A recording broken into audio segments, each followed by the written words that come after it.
శ్రీమాత్రే నమః. ప్రేక్షకులకి ఆ లలితాంబిక అమ్మవారి యొక్క అనుగ్రహం పరిపూర్ణంగా కలగాలని మనస్ఫూర్తిగా కోరుకుంటూ మనం ఈరోజు చెప్పుకోబోయేటువంటి టాపిక్ ఏమిటి అని చెప్పి చూసుకున్నట్లయితే, మనము ఫిబ్రవరి మాసంలో ఏ లగ్నము వారికి, లగ్నం తెలియని వారు రాశి నుంచి చూసుకోండి, వారికి ఏ విషయాల్లో చాలా బాగుంది, ఏ విషయాల పట్ల కాస్త జాగ్రత్త వహించాలి, మరియు ఏ దేవత ఆరాధన చేసుకుంటే మంచిది అనేటువంటి విషయాలు చెప్తుంది నేనైనప్పటికీ కూడా చెప్పిస్తుంది సాక్షాత్ లలిత అమ్మవారిగా భావిస్తూ, అసలు ఈ గ్రహస్థితి ఎలా ఉంది ఈ నెల. మనకి వృషభ రాశిలో గురువు, మిథునంలో కుజుడు, అదేవిధంగా కన్యలో కేతువు, మీనంలో రాహువు, మన కుంభరాశిలో శని చంద్రులతో ఈ నెల ప్రారంభం అవుతుంది 1వ తేదీ నుంచి. మకర రాశిలో రవి బుధుల యొక్క సంచారం జరుగుతుంది. శుక్రుడు కూడా మనకి మీన రాశిలో ఉన్నాడు. అయితే ఈ యొక్క గ్రహస్థితి ఏదైతే ఉంటుందో, అంటే మకరం నుంచి కుంభం నుంచి మీనంలోకి ఈ ప్రయాణాలు అనేవి షష్టగ్రహ కూటమి కోసం వెళ్తుంటాయి ఈ గ్రహాలన్నీ కూడా. ఈ యొక్క గ్రహస్థితి ముఖ్యంగా ఏ లగ్నము వారికి ఎటువంటి మంచి ఫలితాలు ఇస్తుంది, ఏ జాగ్రత్తలు, ఏ దేవతారాధన అనేటువంటి మనం ఇప్పుడు తెలుసుకుందాం. కన్యా లగ్నము, కన్యా రాశి. కన్యవారికి కనుక చూసుకున్నట్లయితే రాశిలో కేతువు యొక్క సంచారం జరుగుతుంది. ఎప్పుడైతే రాశిలో కేతువు యొక్క సంచారం జరుగుతుందో కొంచెం ఆధ్యాత్మికతని, వైరాగ్యాన్ని, విరక్తిని, ఏది ఇంట్రెస్ట్ లేనట్టుగా ఉండేటువంటి తత్వాన్ని అది అందిస్తుంది, గుర్తుపెట్టుకోండి. కాకపోతే ఈ మనకి లగ్నం నుంచి 5వ స్థానంలో పంచమంలో బుధుడు రవితో ఎప్పుడైతే కలిసి ఉన్నాడో ఇక్కడ ఇచ్చేటువంటి రిజల్ట్ షేర్ మార్కెటింగ్, ఫ్రెండ్స్ మూలంగా ఏదైనా కలిసి రావడము, సంతానం కోసం చేసే ప్రయత్నం ఫలించడము, విదేశాలకు సంతానాన్ని MBA లాంటి బిజినెస్ రిలేటెడ్ సంబంధించిన నేర్చుకోవడానికి పంపించేటువంటి ప్రయత్నము ఇక్కడ ఫలిస్తుంది. ధన సంబంధించినటువంటి విషయంలో ధనాధిపతి శుక్రుడు ఉచ్చస్థితిలో రాహుతో కలిసి ఉన్నాడు. మీ యొక్క జీవిత భాగస్వామికి ఆన్లైన్ త్రూ కానీ, లేనట్లయితే విదేశీ కంపెనీల వల్ల కానీ, లేనట్లయితే విదేశాలకు పంపించేటువంటి ప్రయత్నం కానీ ఖచ్చితంగా ఫలిస్తుంది. చేస్తున్నటువంటి ఉద్యోగంలో కాస్త ఒత్తిడి అధికంగా ఉంటుంది ఈ సమయంలో మీకు.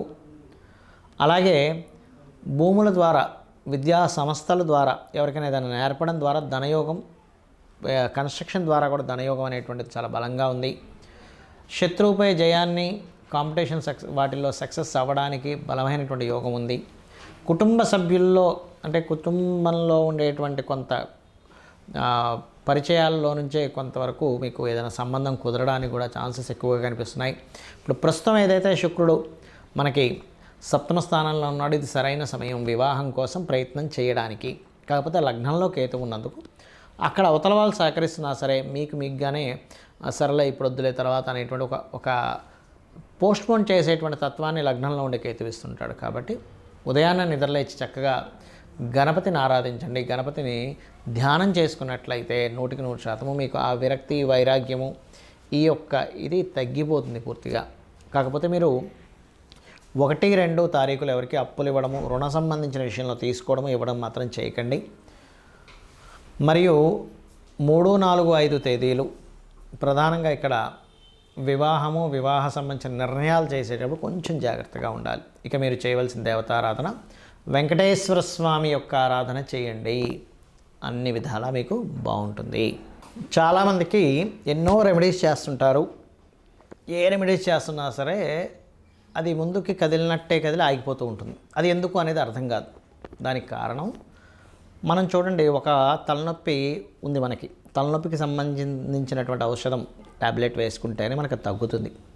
కడుపు నొప్పికి ఒకటి, తలనొప్పికి ఒకటి, లేనట్లయితే అజీర్ణ వ్యాధి అయితే ఒకటి, జ్వరానికి అయితే ఒకటి, ఇంకో దానికి మనకి వైటమిన్స్ సంబంధించినవి ఎలా అయితే వేరువేరుగా ఉంటాయో, మొట్టమొదటిగా మనకున్న సమస్యని తీర్చడానికి ఏ గ్రహానికి చేసుకోవాలి, ఏ దేవతారాధన చేసుకోవాలని ముఖ్యంగా తెలుసుకోవాలి.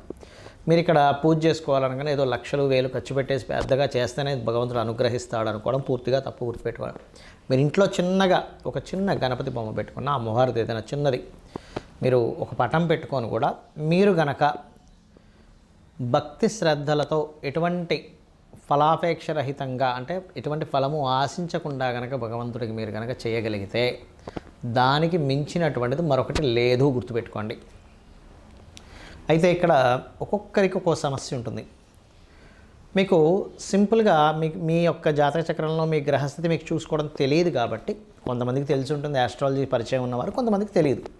తెలిసిన వారు అదృష్టవంతులు, ఎందుకంటే వారి ద్వారా చూసుకొని చక్కగా వారు ఆ చిన్న చిన్న రెమెడీస్తో బయటపడగలుగుతుంటారు. తెలియని వాళ్ళకి ఏమిటి అంటే, మీ జన్మజాతకంలో ఉదాహరణకి శని పాడయ్యాడు, లేదా ఉద్యోగ సంబంధించిన విషయంలో ఎక్కువ ఇబ్బంది పడుతున్నారు అనుకోండి, చక్కగా ఏం లేదు, లలిత అమ్మవారి పటం పెట్టుకొని ఓం శ్రీమాత శ్రీ మహారాజ్ని శ్రీమత్సింహాసనేశ్వరి నమః అనుకుంటూ కుంకుమతో ఇలాగ వేయడం, పూజ చేయండి. ఒకసారి అనుకోవడం ఓం శ్రీమాత శ్రీ మహారాజ్ని శ్రీమత్సింహాసనేశ్వరి నమః అనుకోండి, కుంకుమ వేయండి, లేదా ఒక పుష్పం వేయండి, సరిపోతుంది. ఉన్న ఉద్యోగంలో ఇంకా ఇంప్రూవ్మెంట్స్ రావాలి, ఓం మాణిక్యం ఒకటాకార జానుద్వై విరాజితాయ నమః చేసుకోండి, సరిపోతుంది. లేదండి అనారోగ్య సమస్యలతో ఎక్కువగా బాధపడుతున్నాము అనుకునేటువంటి వారు ముఖ్యంగా సూర్య భగవానుని చూస్తూ ఓం సర్వవ్యాధి పరసమని సర్వమృత్యు నివారిణి అగ్రగణ్య అచింత్య రూప కలికల్మషనాశినే నమః చేసుకోండి, సరిపోతుంది. పేరు ప్రఖ్యాతలు రావాలి, సూర్యభగవాన్నే చూస్తూ ఓం భానుమండల మధ్యస్థ భైరవీ భగవాన్నే నమః. అయితే మీరు చేసేటప్పుడు సూర్యుల్లో అమ్మవారు ఉంది అనేటువంటి భావనతో చేయండి. ఇంట్లో పూజ చేసేటప్పుడు అక్కడ ఏదో పటం ఉందని కాదు, సాక్షాత్ అమ్మవారు అక్కడ ఉంది, ఆ అమ్మవారికి నేను చేస్తున్నాను అనేటువంటి భావనతో చేయండి, ఖచ్చితంగా ఫలితం వస్తుంది. ఏమి ఆశించకుండా మీరు చేయండి, ఆటోమేటిక్గా ఫలితం వచ్చేస్తుంది. పంచోపచార పూజ అంటుంటారు, తెలుసు కదా, గంధము, పుష్పము, దీపము, ధూపము, నైవేద్యము, ఏ నైవేద్యమైనా పెట్టచ్చు, గుర్తుపెట్టుకుని ఇదే పెట్టాలి ఇది పెట్టకూడదు అనేది ఏమీ లేదు. మీ భక్తి శ్రద్ధలతో శ్రీకృష్ణ పరమాత్మ చెప్పాడు ఏంటి, మీరు ఫలాపేక్షరహితంగా ఫలమైనను పుష్పమైనను పత్రమైనను ఉదకమైనను మీరు ఏది సమర్పించినా కూడా నేను ప్రీతితో స్వీకరిస్తున్నాను అన్నాడు ఆయన. కాబట్టి అలా పెట్టండి, ఖచ్చితంగా తీసుకుంటాడు స్వామి. మరి అదేవిధంగా మరి కొంతమందికి వివాహం అవ్వదు, అలాంటి వారు తెల్లటి పుష్పాలు ఎర్రటి పుష్పాలు తీసుకొని అమ్మవారి ఫోటో దగ్గర లేకపోతే యంత్రం ఉంటే యంత్రం దగ్గర చక్కగా మీరు యంత్రం సంబంధించిన కూడా కొన్ని చెప్తాను నేను మీకు తర్వాత వీడియోలో. అక్కడ చక్కగా ఏం చేస్తారంటే మీరు ఒక్కొక్క పువ్వు వేస్తూ ఓం కామేశబద్ధ మాంగళ్య సూత్రశోభిత కందరాయ నమః అనుకుంటూ చేయండి. లేదండి మా దగ్గర పుష్పాలు దొరకట్లేదు, లేకపోతే అంత పొద్దున్నే లేదు అంటే అక్షింతలు వేసుకుంటూ కూడా చేయవచ్చు, అందులో ఎటువంటి సందేహం లేదు.